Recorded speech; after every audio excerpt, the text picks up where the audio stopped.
exactement si c'est à partir de 18h sax mën nañu saluer parce que ki daan xëy di yaakaar benn 1000 francs ci ñaari carottes yu muy jaay. wala ñetti chou pommé ba tey ñu ngi koy permettre mu mën a en fait régler situation këram parce que mooy li may wax rek su dee da nga bàyyi sa kër sa ñaari doom. ñun ñëpp jigéen lañu.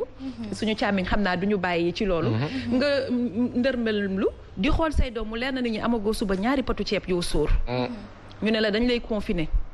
dina xaw a doy waar torop. donc est-ce que duñu xoolaat quand même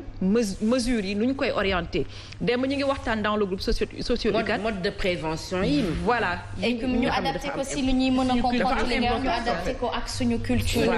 suñu réalité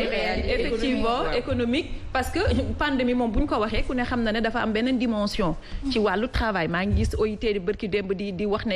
y a une menace sur certains emplois. La question de l'économie le tourisme mais yooyu yëpp. déjà tëj nañ frontière yëpp donc li ñu mën a def fu mu nekk nii mooy tëj nañ suñuy frontière nañu saytu suñu biir naka la ñuy maintenant def avec les réalités yi nga xam ne moo existé fii adapter des mesures pour ñu xool naka la ñuy def pour population bi feebar bii du law tey démb suñu benn collègue mi ngi Rufisque parce que ku nekk yaa ngi ci sa gox à travers sa collectivité di xool looy liggéey man collectivité ba ma dëkk maa nga fay jéem a def également à travers des stratégies de communication ñi ngi xool parce que tey jii lii Almadies du Ngor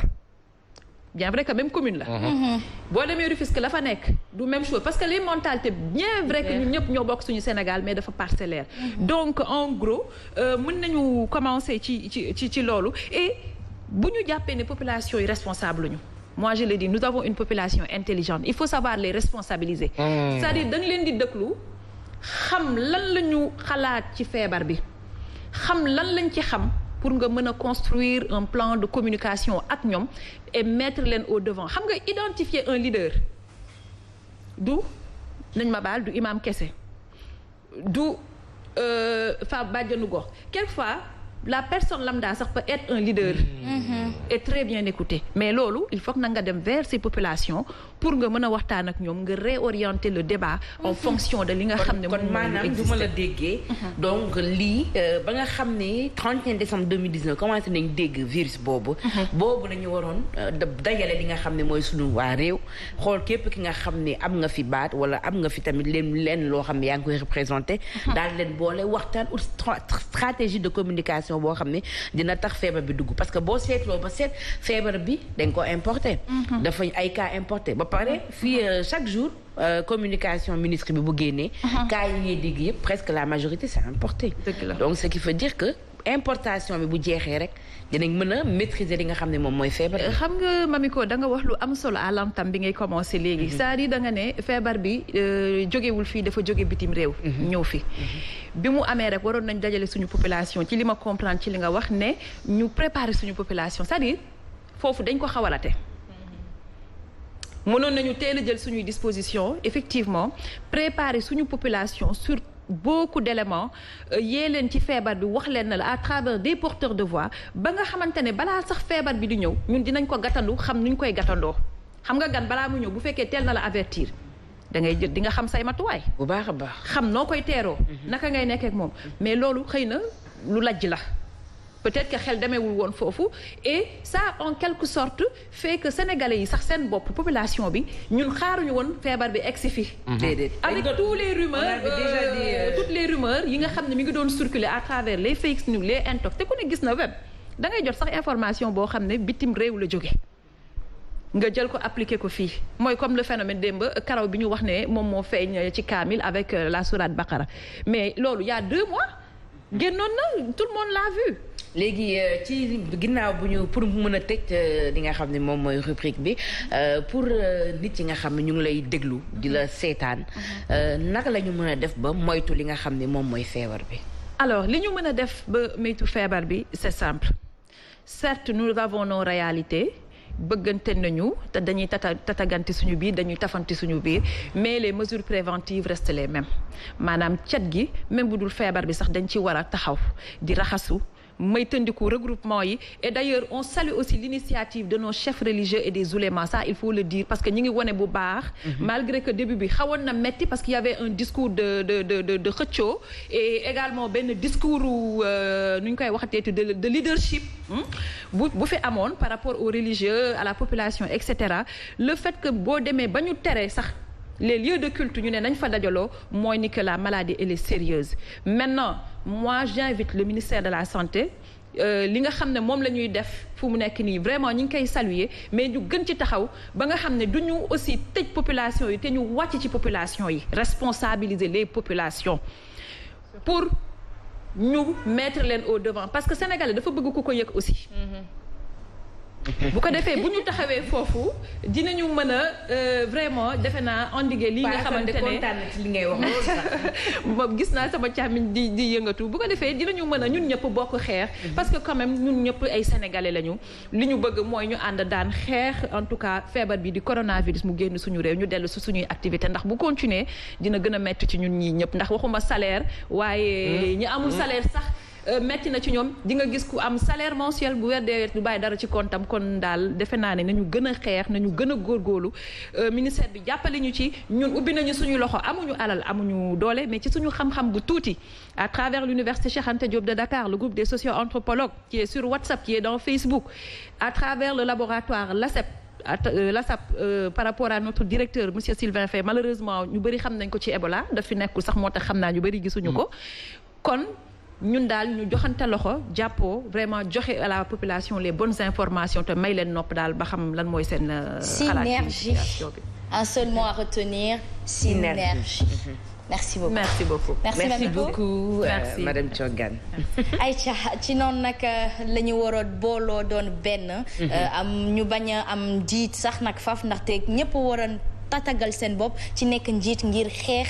jiitu ci xeex gi nga xamante ne mooy Covid-19 c'est une maladie qui existe c'est un virus même qui existe il tue de nombreux êtres humains c'est à méditer ay ca bokk ci noonu la ñuy daal di dem rek daje ki nga xamante ne mooy Fama Ba dans la rubrique musicale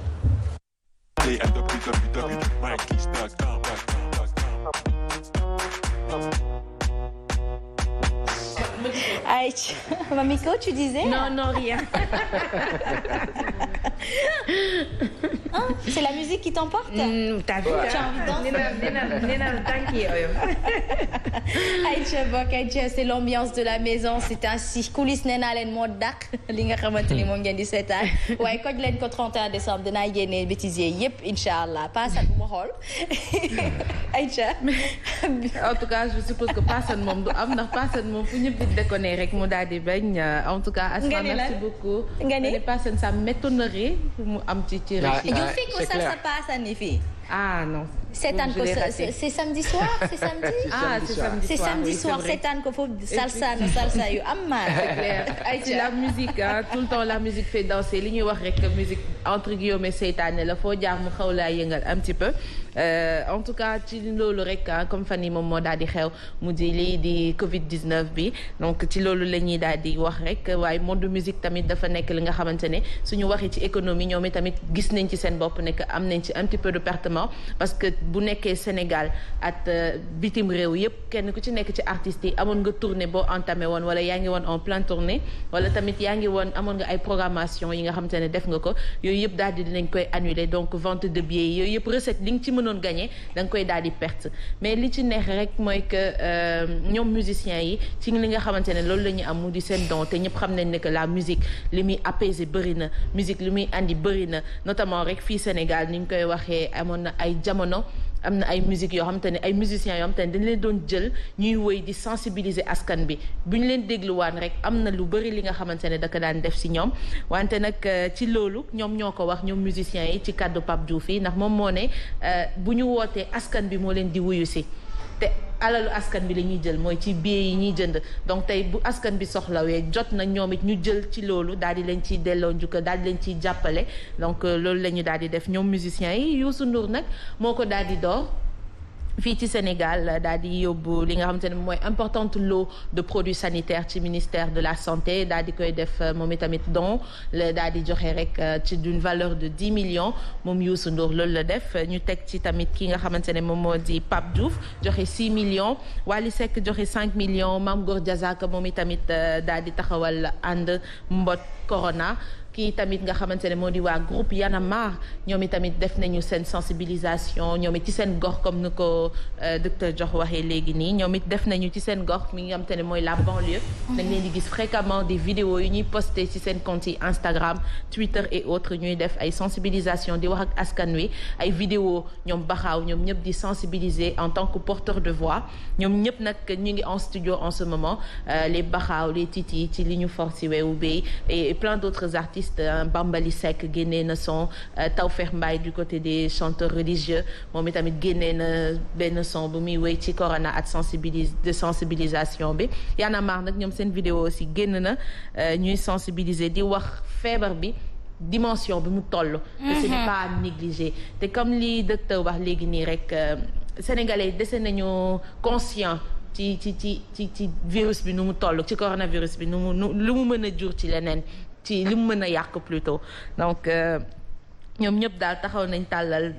li nga xamante ne loolu la ñu am comme don mu di seen métier ñu ci def li nga xamante ne moom mooy sensibiliser donc ñu ngi xaar vivement ñi nekk studio les Baxaaw les Titi et autres Bambali Seck génnee na son bi neex na lool Tawfekh Mbaye ba ci ki nga xamante ne moom moo di monsieur le maire bu Thiès di Talla Sylla moom it bu muy xeex bu muy woote pour ne nañu jóg pour xeex li nga xamante ne moo di coronavirus bi ci à travers benn son la ko jëlee muy xanaa ma dir mbàjjo xanaa doo fi jaar et puis aussi gis nañ ko mu taxaw di daal di def chanter ne génneel li nga xamante ne moom muy Covid-19 benn chanson juste pour dire que la musique apaise la musique day joxe morale day joxe bonne day joxe force bu baax a baax et ci lancé boobu noonu nañu seetaan Mam Sidi vidéo bi nga xamante ne ñi nga xamante ne ñoom ñoo nekk en ce moment en confinement li ci mel ni les Italiens les Espagnols et les Français ñoom dañuy regrouper wu pour se changer les idées ñu daal di taxaw rek ci seeni ay balcon di wéy soit hymne la ñuy def wala benn chanson bu ñuy tànn ba ci les DJ aussi pour se faire plaisir donc la musique les accompagne on regarde cette vidéo.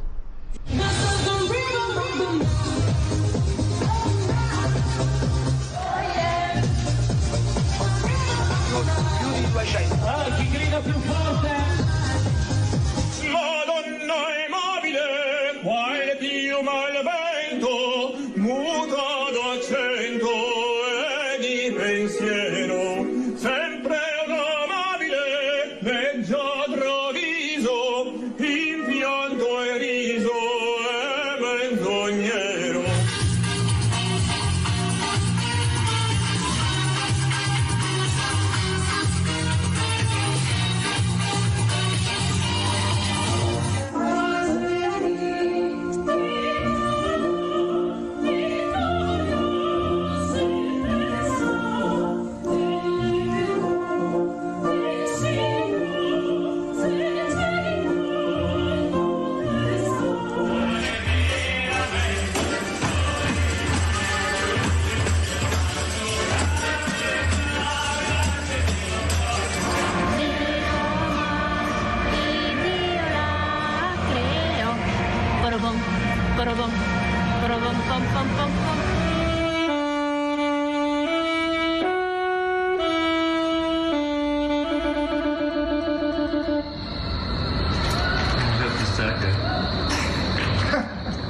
Bedankt, Sixi.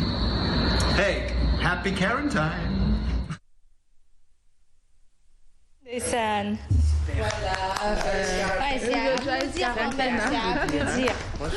Ah oui ñoom en tout cas ils le vivent pleinement li ci neex rek mooy que comme confinement bi nag dafay andi distanciation bi nga xamante ne daf leen di sorliento ku ci nekk yaa ngi toog sa kër mais comme sa kër nga nekk li nga xamante ne da ngay jouer instrument am na ay vidéos aussi beaucoup de vidéos am na ko am te ne dafa toog di woy I will always love you di ko jouer ak piano am benn saxophone bu jóge fële daal di koy gunge accompagner ko donc ñoom ñëpp nga gis di nga gis ay talent kenn ku ci nekk daal di jël sa instrument daal di koy daal di ci def bégal sa quartier DJ bi gis ngeen ko moom itamit dafa ñëw teg matériel am yëpp di mixer te bu wàññee son bi tu te rends compte que nit ñi ngi koy bégal dañuy gis ñu mel ni ku nekk si boîte de nuit daal di jóg ñoom itamit daal di répondre ci li nga xam te ne loolu lay def donc comme on dit rek la musique dafay réconforter di inspirer et aussi ça peut redonner le moral aussi en tout cas ñu ngi ñaan vivement mu jeex mais comme lii rek la ñu am buñ ko arrêté lii yëpp mën na tax nit bu demee ba crispé ba commencé étouffer parce que aussi qu'on se le dise di tëju fenn rek wala lenn mën na andi yeneen donc boo demee ba toll foofu kenn di wëy nga taxaw xool ko ça peut t'apaiser et autres. Oui, je pense que Fama ce reportage bi dafa intéressant te dafa laaj sax nag ku nekk taxaw am seetlu. boo xoolee différence bi ci am ñun dañu tàmm xam nga di dajaloo xumbute ci xew ngénte tour et cetera. mais société yi ñu wane nii confinement bi dal leen musuñu xam cette dimension sociale de la vie. Effectivement. Mais bu léegi xoolal réalité yi ni mu différenté léegi nga bëgg a jël la xew Europe. nga ne moom ngay indi fii ci koo xam ne dafa tàmm dem dugg c'est-à-dire nga ne léegi yow lii xew Europe nga indi fii lii xew fii léegi moom moo xew Europe par rapport à cette notion de confinement est-ce que jarul nag suñuy autorité taxaw seetlu li ñu doon waxtaane léegi parce que ñun dañu ne nañu arrêté lépp luy xumbute dajaloo te fu mu nekk nii la situation elle est telle man renvoyé naa leen rek question bi bu ñu bëggee rek ñun nañ ñu woo ñu ñëw jàkkaarloo ak ñoom jàppale leen ci liggéey bi rek ñu xool il faut beaucoup de tact beaucoup de finesse pour ne pas dire d'intelligence pour mun ci génn effectivement les sociétés occidentales yi ngay wax ñoom tàmmuñu bokk tàmmuñu dajaloo voisin bi kii day dëkk fii ngeen jàkkaarloo tudd ngeen xamante mais léegi corona mu ngi yar àdduna ñi bokkul woon wala ñi ko bañoon ñu ngi dajaloo di bokk ci nan ñun Sénégal aussi ñu ngi ñuy yar ci islam dafa ne salaamaaleykum wa rahmatullah ñun xëtit ñoo xër di joxe loxo donc corona mu ngi ñuy yar ci ne kon attention war nañ mën a yem ci salaamaaleykum wa rahmatullah te bañ ci gis ci suñu bopp tubaab da daan biis accolade léegi tey corona tax na tubaab bana biis la arrêté na accolade donc yooyu yëpp c'est à voir et la raison et beneen bi mooy tey aljuma la bu ñu nee jàkk yi tëj na ci suñu xel bu gàtt dëgg la comme ñun ñaan la ñu am na jàkk yëpp riiral alxuraan jàkk yi am na ay rajo nañ ko ubbi dugal alxuraan muy riir ñu xam ne tey aljuma la réewu julit lañu loolu faw ñu xam ko catholique bi moom cloche la yor na cloche bu dimanche jotee na cloche tey sax chemin du croix oui église bi tëj nañ ko tey ñu def église bi na cloche yi riir ñu xam ne waxtu wi jot na julli jot na na jàkk yi riir ñu wan yàlla ne ko yaa ñu tef nii de dellu nañ si yow en fait man li ma jàngat ci li nga xam ne moom mooy situation bi mooy pour vraiment combattre ce virus il faut aussi une stratégie de communication inclusive maanaam inclure toute la population inclure aussi képp ki nga xam ni tamit da ci yëngu comme les socio-anthropologues woo leen ci seen wet laaj leen naka comment socialement ñu fexe ba nit yi booloo ànd xeex li nga xam ne moom mooy virus bi mu jóge fii c'est li Papa Sane wax dama koy gën a dëggal c'est une excellente idée Papa Sane li mu wax dama koy gën a dëggal parce que nee na tey ñun li ñu jàngal te l'islam moo ñu ko c'est-à-dire man li may wax rek nee naa malgré que ñun ñëpp scientifique lañ mais am na loo xam ne suñu religion yi ñoo ñu ko njëkk a jàngal religion yi bi ñu ñëwee dindi wuñu fi sax liñ fi fekk de dañu xool la ca baax ñu jël dindi lu bon ñu pousse maintenant science aussi dafa nekk lu logique day réfléchir en fonction ci ñun ni ñuy dundee ak société ak ni muy doxee xam nga li mu wax fanatisme bi moo dem ba ëpp gis nga quand le discours religieux a commencé début bi dama ne du ñun suñu kilifa diine yi ñoo am problème mais ñun nit ñi ñoo war a delluwaat xam lan la ñu gëm ak par rapport à cette dimension sanitaire comme urgence internationale fan lañ ci war a taxawee de ma maa ngi gis bi ñu ne Masalikul Jinaan ñu naan dinañ julleeg duñu julli gis nga mais xalif bi su xasee ba wax ñun taalibe war nañoo respecté tey gisaan naa ñu génn à travers Macky yu fay di wax ne effectivement bu ñu teree kay la xew Touba te moom muy jiite communauté mouride yëpp mooy ne que effectivement yeneen action yi même bu dul Touba bu dee Dakar la dañ ko war a arrêté mais tey tubaab buy lekk këram nañ lañ daan def ku ne da nga ñëw tibb sa assiette ñun lu ñu xam bool teg bool lekk tey dem nañ ba feebar bi à la limite sax bu ñu ko toppee ba ci biir ni ñu waxee nañu jël suñuy distance ku nekk da nga war a tibb sa assiette dem toog nga lekk. waaw mais dañuy toog bokk. dañ naan bu leen dajaloo. mais da ngay gis kër goo xamante ni 20 personnes nga fa ñooy bokk toog. effectivement. Comment on va faire. naan ataaya bi parle aussi des pensions des restaurants nit yaa ngi koy fréquenté ba léegi. forox caay nit yaa ngi koy toog. ataaya bi mu wax taasu ataaya yi. taasu ataaya ci 5 personnes. café bi ñuy jaay café ba léegi. yaa ngi romb mi ngi noonu benn kaas la ñuy am ba léegi mi ngi am. moo tax alxuraan bi na alxuraan bi riir. dëgg la voilà cloche yi tamit di yëngatu vraiment bu ko defee rek ñëpp dellu seen. bu dimanche jotee heure mees. cloche bi ne reng. justement julli bi jàkk yi riir. jumaa ji te kenn terewul julli mabba mu ma koy wax sànq. pour ñu def attention l'état terewul julli. l'état dafa ne situation bi mais l'état bi ba mu koy wax. ñu wax ñun man par exemple hier je disais su ma gisee jumaa man Baye Assane bu ma gisee jumaa danaa julli ji. wante tey oustaz Assane Seck mu xamal ñu ne sallallahu alayhi wa sallam. texam moo ne mbir bu amee demee nii. toog leen. kon dañuy toog. et puis même boo seetloo bu ñu ko defee noonu dimanche prochain du bokk ak yeneen dimanche yi. ndaxte benn dimanche la boo xamante ni ñëppay xaarandoo cloche yi. vendredi yu tey nañ fexe ba. nodd bi déglu jàkk ji. ñu ngi suñu kër di julli. mais ñu ngi yëg ne que tey. ba pare ñu wàccee kaamin yu dul jeex. kaamin yi riir. jikko yu ñaaw yi jugee fii xol yi sell. mu raxas lépp ñu tuub. dellu si yàlla balaa mu ñuy delloo ay ca ñu wëyal. ba tey mi ngi noonu donc pour résumer rek nañu gën a jël suñu ay précautions wax defee ko comme ni nga xamante ne ñoom ñi ci plateau bi noonu lañ ko waxee et pour terminer la rubrique musique ñu daal di koy tëj ak musicien saxophone di Manu Dimbago moom itamit ñuy lire ci information yi que après test positif du coronavirus il a été atteint mais maintenant alhamdulillah il se porte très bien ñu ngi koy faj bu baax a baax donc le légendaire Manu Dimbago Camerounais macha allah moom itamit ñu xam ko bu baax a baax ci mën lu muy def donc il rassure les gens nee na mi ngi tane bu baax a baax donc jël nañ les mesures prises et puis ñu ngi koy soigner comme ni mu ci waree lii daal rek ci monde musique moom rek la ñuy dégg gum ku xaw a kuñ ci dégg mais à part ça ñu ngi def ay dons muy Sénégal mais aussi ci yeneen pays sous région yi mu dal ak tamit li nga xamante ne mooy dëkk international bi ñoom it ñu ngi def lu ñu mën di def ay génne ay son Katy bi dafa génne benn son boo xamante ne DJ dafa toog këram reprendre son bi télécharger ko reprendre ko affaire bi nekk tube nag mu daal di neex wante comme ni ñuy wax rek moom it mi ngi carte xaalis ci yëf yi mi ngi naan somme kii bi recette yu mu ci am plutôt na ko partager ak moom juste pour dire que daal ñoom ñëpp ñu ngi yëngu ci li nga xamante ne moom mooy Covid-19 bi. Pour terminer peut-être waxtaan ak docteur dañuy lire si je me trompe pas Mami. maa ngi koy lire ci ay anneaux ñuy wax naan sama koñ dafa am ko am te ne dañ koy suspecté. mais famille woom ñoom ñëpp ñu ngi def lii ñu ngi génn di dem ñu ngi koy nëbbal loolu yéen ngi ni ci jóg tamit pour que nit bi nga xamante ne xalaat nga ne que sa membre famille am na ko jarul ngeen ne ñuy tiital koñ bi ñu di ñu quarantaine wala di am nu ñuy gisee cette mentalité aussi ndax jot ngeen ci pour sensibiliser man loolu laay terminer. Et effectivement Fama merci pour cette question parce que lu jara tamit signalé mi ngi fi te parce que coow li bari na ñu naan ñëw ne ñu ngi ci kër d'ailleurs démb rek lire naa à travers Facebook kuy wax ne dafa suspecté na gorom ak xaw ma kanam dafa loolu parce que nous aussi on sillonne partout bëgguñu dara na ci ñu xam nga cas bu mel noonu lan moo ko indi c'est-à-dire psychose bi ñu déclenché sénégalais xamul quarantaine mooy li ñu doon wax léegi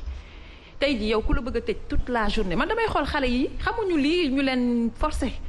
tëj leen ci kër toute la journée certes c'est de bonnes mesures mais niñ ko defee moo met c'est-à-dire préparé wuñu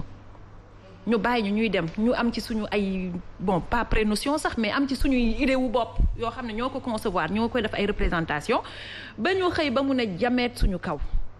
ñu naan affaire bi egsi na jàpp na kii jàpp na fële jàpp ne waaw ku mu dal nii lañ war a def kii ni mu def nii lañ ko war a def waaw d'ailleurs ku tukki ñëw rek def leen ko en quarantaine c'est la même chose que comme tey jii bu ma sëqatoon fi ñëpp daw non il faut se dire la vérité bu ma sëqatoon tey ñëpp daw parce que dañu naan nee nañ sëqatkat ci la bokk ma ne la abal ma mouchoir nga ne yii nañ génn plateau bi c'est-à-dire foofu la lajj bi am mooy li may wax ci suba ba léegi tey jii bu fekkoon teel nañu préparer sénégalais yi pour wax leen ne feebar la buy dale day dal ku mag day dal ndaw day dal nit ku ñuul day dal nit ku xees ñii ñooy personnes vulnérables yi nañu gën a def ndànk ñu éviter mu dugg suñu dëkk nangam ku ko am it nga gis ne am nga ko neewuñu automatiquement da ngay dee mais balaa muy egg benn stade bi teelal nga jël nit ki yóbbu ko wala nga ne ko demal parce que nag am na aussi beneen affaire nag bu ci nekk mbir mi dafa war a nekk responsabilité personnelle j'insiste beaucoup sur ça. yow bu fekkente ne personnellement xam nga responsabilité bi ci nekk man su ma ko amee nekk ci sama biir famille dinaa wàll keneen ak keneen c'est grave. donc man maa war a njëkk jël responsabilité boobu su ma jëlul responsabilité boobu sama famille bi ma nekkal bu fekkonte ne préparé nañ leen ci situation bi ba ñu mën ci ànd ak dal bañ a indi psycho tiitaange ku ne di dawee fu ne ñuy jël masque yeeg lu ne ñu koy def di raxasoo yu ma xamul lu ne ñu koy génne yow ci famille bi di nga ko mën a gérer ba naxtaan nit ki ne ko nañu dem kat ñu seet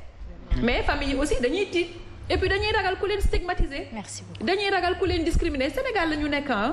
fii seetaan la ñu gën a mën voilà tey jamonoy choléra maa ngi koy fàttaliku maa ngi université dama ko jox bërki dem exemple ñu bëri di ree 2e année ñu ñëw di fayeeku suñu bourse tombeeg jour boobu la ñi di dem màggal coono ba ma fa yendoo man je suis hypotendue mu répercuté wu sama tension du ma ko fàtte mukk ma ñibbi di wàccu sama yaay ne ma léegi kon nañu dem ci médecin bi ñu dem sama biir déclenché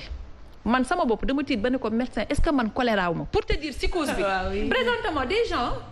même suñu groupe da ngay gis ku la ne man damay liggéey ci yëf yi ba mu yàgg di diagnostiquer sax sama bopp. y a de quoi am na solo parce que loolu lépp psychose la te préparation la laaj mais comme nag jëfi toll na fii mais je pense que il faut que ñu toogaat responsabiliser suñu population yi waxtaan ak ñoom identifier les leaders pas forcément ñi nga xam ne c'est des leaders déjà déclarés mais am na ci ñoo xam ne seen baat yàlla moo leen ko defal ñu nekk des leaders ci kër yi ñu commencé ko dem ci médias yi wëlbatiku certes comme li Pape Assane wax mënuñu dem fenn mais réseau yaa ngi fi télé yaa ngi fi rajo yaa ngi fi lépp am na solo jaajëf merci beaucoup alors ci noonu nag li ñuy daal di dem rek seetaan li nga xamante ne mooy dem bi Ahmed Aïdara demoon teewal li nga xamante ne mooy des médias ci ministre de la santé di Diouf Sarr. ngir gunge jëwriñ ji toppatoo wàllu wérgu yaram ci xeex bi muy xeex jàngoroy coronavirus groupe des médias jébbal na ko koppar yu takku. moom fekkoon na sax mu commencé ko. dafa waxoon ne lu mu ci dajale booleeg li ci poosam mu jox ko ministre bi dimbalee ko. 11,500,000 ne nañ ko indil jox ko Abdoulaye Diouf Sarr ministre bi. pour ñu jàppale ñi nga xam ne yàlla teg na leen feebar bi ak jël matuwaay yoo xam ne feebar bi yàlla mën nañu suturaal. jëwriñ ji di ko rafetlu. ngeen jël remerciement bi jottali ma ko le président Bougane au nom du président de la République au nom du gouvernement du Sénégal au nom du peuple sénégalais. muy démarche bu rafet. lii ngeen ñëw tey indil ñu ko si lutte bi.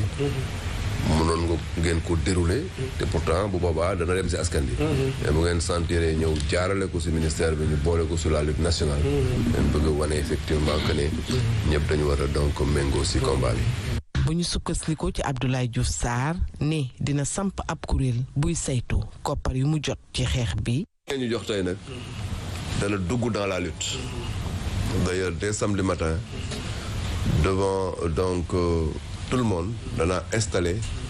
le comité de gestion des dons lu ñuy pencoo la. ndaje mi doore ak i ñaan ngir lu fi jëlee jàngoroy coronavirus nekk ab fàttaliku. Aïcha ñu di leen jaajëfal ci teewlu bi ñu teewlu tout le groupe des médias mu nekkoon Fatou Gaye Ahmed Aïdara suñu papa Iran Ndaw ak suñu maman Aïcha Ñing ñu di leen jaajëfal bu baax a baax mu nekk acte bu ñuy rafetlu mu nekk un total de 11,500,000 waaye 500,000 yi gis ngeen Ahmed Aïdara ndaanaan la bañkat la lu mu def ñëpp war nañ ko def ñu yóbbante la ngay joxe ba joxe sa wàll am na solo. am na solo il faut les féliciter. C'est très bien. Sénégal loolu la ñu xam. Bougane c'est ce qu'il a toujours fait dans le social. Je pense qu'il a été le premier à lancer